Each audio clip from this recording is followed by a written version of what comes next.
and see what people are doing, see if anyone's going to come in, just have a little chat, have a talk, see what people want to talk about. There's a lot of things that are being spoken about at the moment. A lot of things in the media about the supernatural, the preternatural, UFOs and things like that.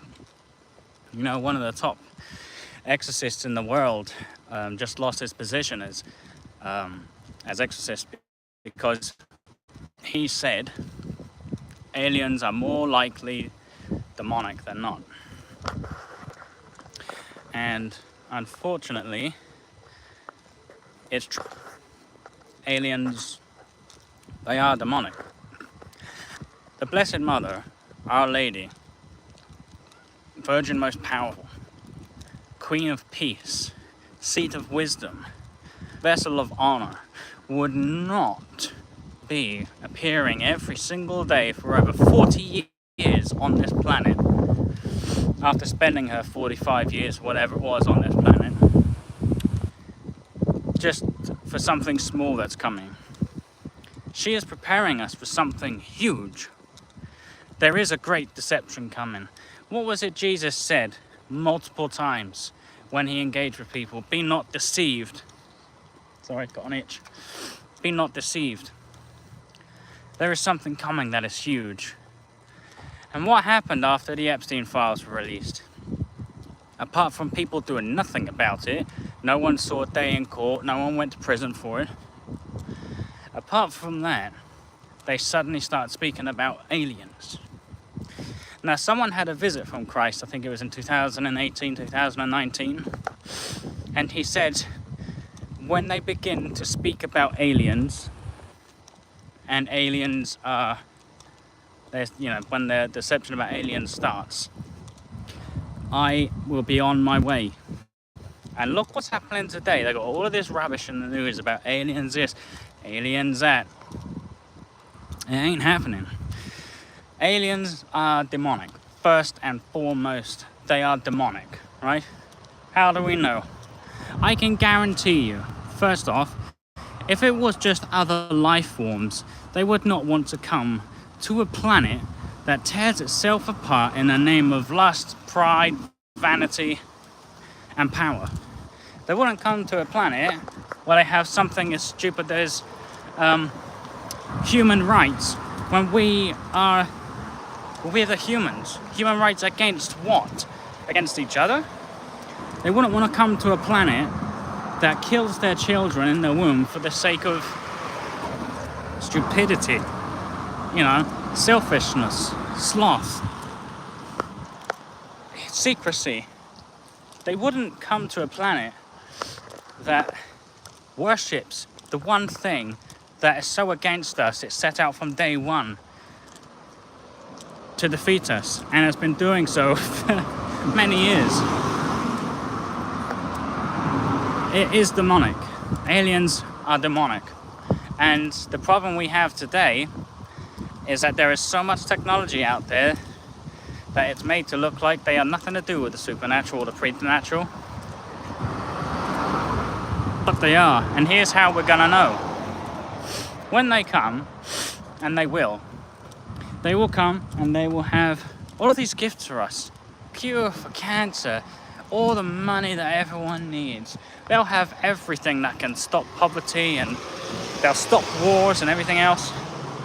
And their one condition on everything, they'll also say that there is no sin, there is no hell, and that there is only love and there is only peace.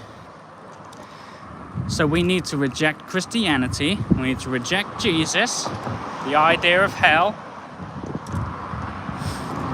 and we need to accept them as we accepted Jesus.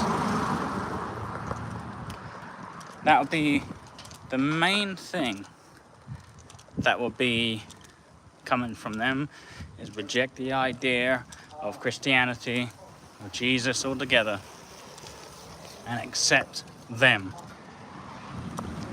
as we have accepted Jesus. And amongst that, there will be the mark of the beast that comes. around the same time that 6G comes out. 6G is in 5G, 4G, those are the phone networks. It's going to be the same thing. And with that is going to come the mark of the beast. People already have it. There's videos of people throughout America paying with their hands or their forehead. Cashless society. And you know what they do? They're going to offer you money every month, like £2,000 a month. You take this, we'll pay you £2,000 a month, and you can get everything from it, and you get access to everything from it, even things you didn't have before. But here's the deal: when we do this, we control all of your meat, all of the distance you travel, all of the fish you buy, all of the water you buy. We can control everything about you, but you will need this to be able to work. I love that top, that dress. We need to be able to fight against it. People don't realize that there are so many more of us. So many more of us than there are them. And it only takes a majority of us to go 24 hours without buying fuel, without going to work, without paying taxes, without buying things like that, without doing stuff like that. To be able to put a dent in them, they would take them so long to recover. So long. There's like 9 billion people on the planet. Imagine if a quarter of that went a week without buying fuel, without going to work, without paying their debts or taxes. It would destroy them. It would.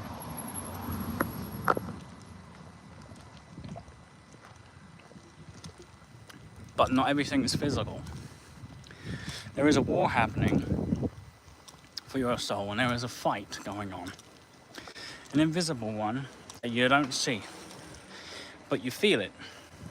Everyone feels it, they just don't know what it is.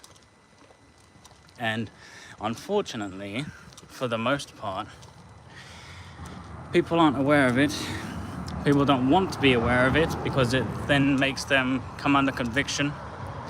It then tells them that they're a sinner, and that unless they repent and they do certain things and they go certain places, they're going to go to hell, and no one wants to hear that. Everyone wants to just hear that everything's fine and dandy and, there's nothing afterwards, nothing matters. But here's the thing: death itself proves that there is something afterwards. Because if this was it, it wouldn't end. And if this was it, there wouldn't be pain and suffering here. And if this was it, there would be, if any ending, a happy one for everyone.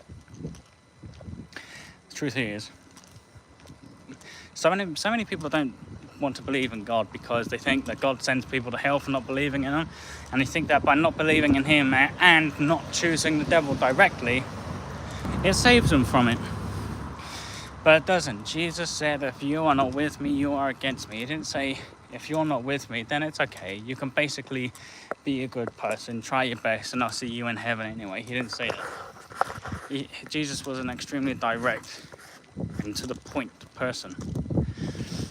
And what he meant by that was, if you are not with me, he said, my followers, if you love me, you will keep my commandments. So if you are not with me, if you do not keep my commandments, then